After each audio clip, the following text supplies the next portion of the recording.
Bienvenue dans Faminimaliste, le podcast dédié au minimalisme en famille. Je m'appelle Hélène et mon mari et moi dirigeons une tribu de 3 petits minimalistes âgés de 11, 13 et 15 ans. Que vous soyez déjà un minimaliste chevronné ou simplement en quête d'inspiration, ce podcast vous réserve des trésors d'astuces, de méthodes et de réflexions que j'ai développées grâce à ma pratique du minimalisme et mon expérience en tant que home organizer certifié pour vivre mieux avec moins. Dans l'épisode d'aujourd'hui, je vous parle de croyances, des idées reçues sur le minimalisme qui peuvent nous empêcher de passer à l'action. Si le minimalisme vous tente depuis un moment mais que vous hésitez encore à sauter le pas, cet épisode est fait pour vous. Allez, c'est parti pour l'épisode du jour.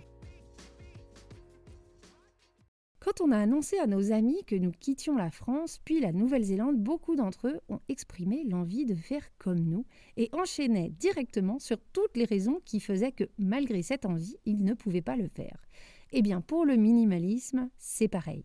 Je parle en messagerie directe avec beaucoup d'entre vous et vous êtes un grand nombre à apprécier le podcast, à apprécier l'intérêt du minimalisme, mais vous enchaînez tout de suite sur les raisons qui font que vous ne vous lancez pas. Et c'est compréhensible. Comme tous les changements, un changement de mode de vie comme le minimalisme demande des ajustements et peut faire peur car on a plein d'idées reçues sur le sujet et on n'ose pas se lancer à cause de ses croyances. Alors aujourd'hui, je voudrais parler de ces croyances et idées reçues et essayer de les pulvériser pour vous donner confiance et vous inciter à faire le premier pas vers un mode de vie plus simple. Je n'ai pas classé ces croyances dans un ordre particulier, alors c'est parti. La première croyance sur le minimalisme, c'est que c'est un truc extrême. Qu'un ou une minimaliste n'a que le strict essentiel chez lui ou chez elle et qu'il n'y a aucune tolérance pour le surplus, que tous les objets doivent avoir une utilité. Alors oui et non, mais surtout non, vous l'aurez compris. Déjà, il ne faut pas confondre minimalisme et utilitarisme. Le minimalisme, ce n'est pas la quête de l'utile et rien d'autre. Ma vision du minimalisme, si vous suiviez le podcast depuis un moment, vous le savez, c'est de ne s'entourer que de l'essentiel et de se séparer du superflu. Et par essentiel, je parle de ce qui est essentiel à notre bien-être physique, émotionnel, financier et je rajouterai même spirituel si vous êtes une personne qui se qualifie comme telle. Oui, dans l'idée, on essaye de ne pas avoir d'objets qui ne servent à rien dans nos maisons, mais il faut faire la différence entre utile et qui ne sert à rien. Le cadre de mon salon n'a pas d'utilité en soi, mais il ne sert pas à rien. Il sert à me faire me sentir bien chez moi. Les peluches des enfants en soi sont inutiles, ça reste des peluches, mais elles servent à leur donner un sentiment de sécurité. Si un objet n'a pas d'utilité et qu'il ne répond à aucun besoin, émotionnel par exemple, là, il ne rentrera pas chez nous. Le minimalisme, c'est l'intentionnalité. Savoir ce qui nous est nécessaire à tous les niveaux et choisir ce qui nous entoure avec intention. S'entourer des objets qui nous rapprochent de notre idéal pour vivre mieux et non qui nous en éloignent. Si faire les poussières est une activité qui vous détend, un minimaliste pourra garder sa collection de bibelots. Le jour où il y en a tellement que l'activité de faire les poussières ne lui coûte en énergie plus qu'il ne lui en rapporte, le minimaliste saura se séparer du surplus. Donc oui, le minimalisme, ce n'est qu'avoir que l'essentiel, et dans certains cas, cela se traduire par n'avoir que très peu de choses, mais c'est surtout de n'avoir que notre essentiel. Il n'y a pas de niveau tolérable ou non. Donc n'ayez pas peur de vous embarquer dans un truc qui vous forcera à vous débarrasser de tout, ce n'est pas le but. Le but est juste d'identifier puis d'enlever votre surplus et de ne plus faire rentrer de nouvelles choses qu'avec intentionnalité. La deuxième croyance, c'est de penser qu'en se lançant dans le minimalisme, on ne tiendra pas sur le long terme, que c'est trop strict. Alors, ça peut être vrai si on pense que vivre de manière minimaliste, c'est de se limiter de manière drastique dans ses achats. Alors que non, enfin pas tout à fait. Pour moi, se limiter, ça implique de la frustration. Si je me limite quand je sors boire un verre ou quand je mange du fromage, il y a une notion de frustration. J'aimerais bien pouvoir boire plus de 3 verres sans avoir un mal de crâne de l'espace le lendemain. J'aimerais bien manger tout le plateau de fromage sans me sentir comme un hippopotame 1 heure après. Dans ces cas-là, la limite est une source de frustration quelque part. En ce qui concerne le minimalisme, mes achats sont intentionnels. J'ai chez moi tout ce qu'il me faut pour me sentir bien, sans surplus. Donc, naturellement, j'achète peu. En fait, le fait d'acheter peu, c'est la partie émergée de l'iceberg. Ce n'est pas l'iceberg tout entier. Le minimalisme, c'est une manière de voir la consommation, de comprendre les enjeux et de savoir ce que l'on veut ou pas. plus on avance dans notre pratique, plus notre connaissance de notre essentiel s'affine, plus on se rend compte des coûts cachés des objets sur tous les aspects de notre vie, moins on a naturellement envie d'acheter. Donc non, on ne se sent pas frustré. Et donc oui, c'est tenable sur le long terme. Une autre croyance, c'est « j'aime trop les livres, la déco, mes activités manuelles, je ne pourrais pas m'en séparer ». Vous pouvez mettre ce que vous voulez dans le « j'aime trop » ou plutôt après le « j'aime trop ». J'aime trop quelque chose, je ne pourrais pas m'en séparer. Là encore, le but n'est pas de se séparer de tout, mais juste du superflu. Je ne vais pas revenir là-dessus. C'est vrai qu'il y a des choses dont il est plus difficile de se séparer que d'autres, j'en conviens, même quand on reconnaît qu'elles ne font pas partie de notre essentiel. Mais, comme toutes les phrases avec les mots toujours ou jamais dedans, elles valent le coup de s'arrêter. Quand on dit « je ne pourrai jamais me séparer de ma collection ou de mes livres ou de mes souvenirs de voyage », on ferme la porte à toute réflexion. Et pour moi, c'est un signe qu'il faut creuser un petit peu. Je ne pourrai jamais me séparer de tel ou tel objet. Cela montre à quel point certains objets ont un pouvoir sur nous. Parce que quel que soit l'attachement qu'on peut avoir face à un objet, un bijou ou un souvenir, cela ne reste que quelque chose de matériel.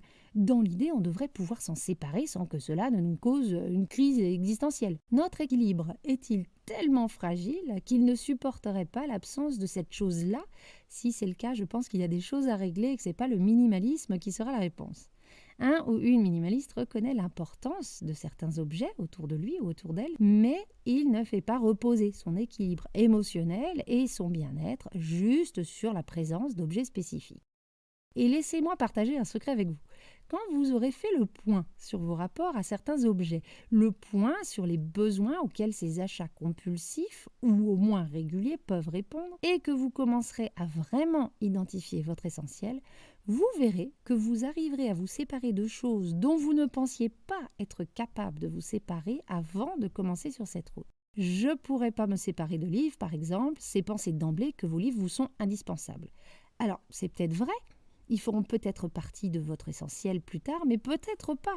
Ou alors, peut-être pas dans les proportions d'aujourd'hui. En avançant sur la route du minimalisme, cet essentiel va fluctuer et ce qui vous semble difficile aujourd'hui deviendra sûrement beaucoup plus facile dans quelques mois, voire quelques années. Une autre croyance concerne l'image que l'on va projeter de soi si on est minimalisme. C'est pas forcément une croyance que l'on admet à haute voix, mais croyez-moi, elle existe et elle existe chez beaucoup d'entre nous. Est-ce que si je me débarrasse de telle ou telle chose de manière drastique, je pense notamment aux vêtements, est-ce qu'on va voir que je n'ai pas beaucoup ou penser que je n'ai pas assez? Alors en ce qui concerne les vêtements, je vous rassure tout de suite, une étude internationale menée par le groupe Movinga, c'est une entreprise de déménagement, elle a fait une étude auprès de 18 000 ménages dans 20 pays d'Europe et d'Amérique du Nord, et elle a montré qu'on ne porte qu'entre 20 et 30% de nos vêtements. Donc de toute façon, les gens sont habitués à nous voir porter la même chose. Depuis que j'ai une garde-robe minimaliste, je porte la totalité de mes vêtements. J'ai pas trop le choix en fait. Et puis la réalité est qu'on fait pas si attention que ça à ce que portent ou ce qu'ont les autres. Et puis même si c'était le cas. Et alors, en quoi cela devrait m'inquiéter si Maurice du service client trouve que je mets trop souvent mon pull vert? Qu'est-ce que ça va à changer à ma vie, en vrai? Une autre croyance tenace est celle qui, quand on est en famille, si toute la famille n'est pas minimaliste, alors on ne peut pas le devenir. Alors là, il faut bien faire la différence entre soi et sa famille. Oui, la famille en elle-même ne va peut-être pas devenir minimaliste si tous ses membres n'ont pas envie, mais nous, à titre personnel, rien, je dis bien absolument rien, ne peut nous empêcher de réduire nos possessions personnelles, nos livres, nos vêtements, nos bibelots, nos accessoires de déco, nos accessoires de loisirs.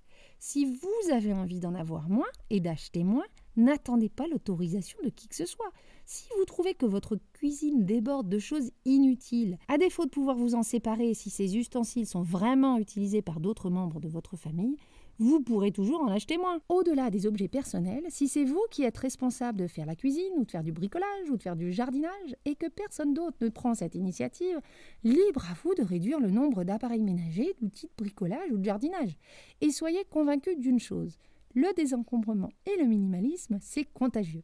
Pas besoin d'essayer de convaincre les autres à coups de grands discours. Quand ils ou elles verront l'effet positif que de vivre avec moins a sur votre quotidien, en termes de gain d'énergie, de temps, de sérénité ou d'argent, ils suivront. Alors peut-être pas aussi vite que vous ne le voudriez, peut-être pas aussi loin que vous n'auriez envie, mais il y aura des progrès. Une autre croyance concerne les enfants. Cette peur que si on achète moins de jouets aux plus petits, ils vont s'ennuyer et ils vont manquer.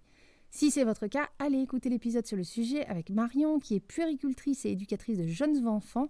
Elle vous expliquera beaucoup mieux que moi en quoi un enfant a besoin de peu et en quoi en avoir trop peut même jouer en leur défaveur. Je mettrai le lien dans la description. En ce qui concerne les ados, on a peur qu'ils nous en veulent ou se fassent mettre à l'écart s'ils n'ont pas tout ce que leurs amis ont et ce que le marketing et la pub leur donnent envie d'avoir. Là encore, ce sont nos peurs que l'on passe à nos enfants. J'ai maintenant 2 ados et demi. Et pour être honnête, le premier nous demande des choses en permanence. Mais des choses qu'il nous demanderait de toute façon, même si nous n'étions pas minimalistes. Même si on avait une maison qui débordait, il voudrait quand même les avoir, des Air Jordan. Et s'il avait une paire, il en voudrait une autre. Je suis persuadée que si nous avions plus, il en demanderait plus et sa frustration serait plus grande. Il sait pourquoi on n'achète pas 2 manteaux ou 3 paires de chaussures. Il sait tout ça. Et il ne nous demande pas pour plus, mais souvent pour mieux, parce que ses exigences augmentent. Donc il ne faut pas plus d'objets, mais les mêmes objets, mais plus chers en gros, pour faire simple. Un simple casque avec un fil pouvait lui faire plaisir il y a 5 ans. Maintenant, il veut des AirPods à 150 balles. Minimaliste ou pas, il nous les réclamerait. Mon deuxième, lui, ne demande jamais rien. Il se satisfait de ce qu'il a, et en nombre et en gamme. Là encore, si nous avions gardé le même mode de vie qu'avant de devenir minimaliste, si nous ne lui avions pas appris à se satisfaire de ce qu'il a, je suis persuadée qu'il réclamerait plus de choses et se sentirait frustré. Si vous ne me croyez pas, et c'est votre droit, je vous invite à écouter mon épisode avec lui. Je le mettrai le lien en description. C'est un épisode sur les ados minimalistes. Le dernier, lui, il est pareil, il ne demande rien, à part un chat, mais ça, c'est autre chose. Enfin, la dernière croyance qui nous empêche de nous lancer, c'est celle de croire qu'une maison minimaliste, c'est un intérieur sans vie. Ça, c'est la faute d'Internet et d'Instagram qui montrent des intérieurs neutres, épurés, impersonnels. Notre intérieur nous ressemble. Alors oui, il y a peu de choses, mais il y a de la déco. Il n'y en a juste pas partout. Et il y a de la couleur, et il y a de la vie.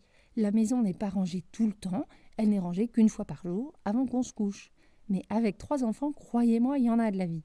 Les tableaux sont choisis, les objets mis en valeur, car ils ne sont pas perdus dans une montagne de déco. Ce sont des objets personnels qui ont une histoire et pas de la déco choisie dans un magasin parce qu'il fallait décorer. Nous gardons les objets pour leur aspect décoratif, peut-être, mais un objet n'est pas chez nous juste parce qu'il est décoratif. Ce n'est pas assez, encore une fois, pour nous. Donc non, une maison minimaliste, ce n'est pas une maison beige, froide, triste et vide. Elle vous ressemblera, donc oui, elle sera pleine de vie. Voilà pour cette liste non exhaustive de croyances que l'on peut avoir et qui nous empêcheraient d'avancer ou de commencer dans cette démarche minimaliste. Il y en a sûrement d'autres. Et d'ailleurs, si vous en avez d'autres, n'hésitez pas à m'en faire part et je pourrai en faire un épisode. Et voilà pour l'épisode du jour, j'espère qu'il vous aura plu, qu'il pourra vous inspirer, vous décoincer, en tout cas qu'il vous sera utile. Et n'oubliez pas, si le podcast vous est utile, partagez-le avec vos amis. Prenez du temps pour mettre des étoiles et des commentaires sur vos plateformes d'écoute, c'est la meilleure manière de me soutenir dans sa création. En description, vous trouverez les liens des épisodes auxquels j'ai fait allusion, ainsi que la fiche méthode de l'épisode et les différentes manières de rentrer en contact avec moi. Je vous dis à très bientôt et en attendant, n'oubliez pas, vivre avec moins, c'est vivre avec mieux.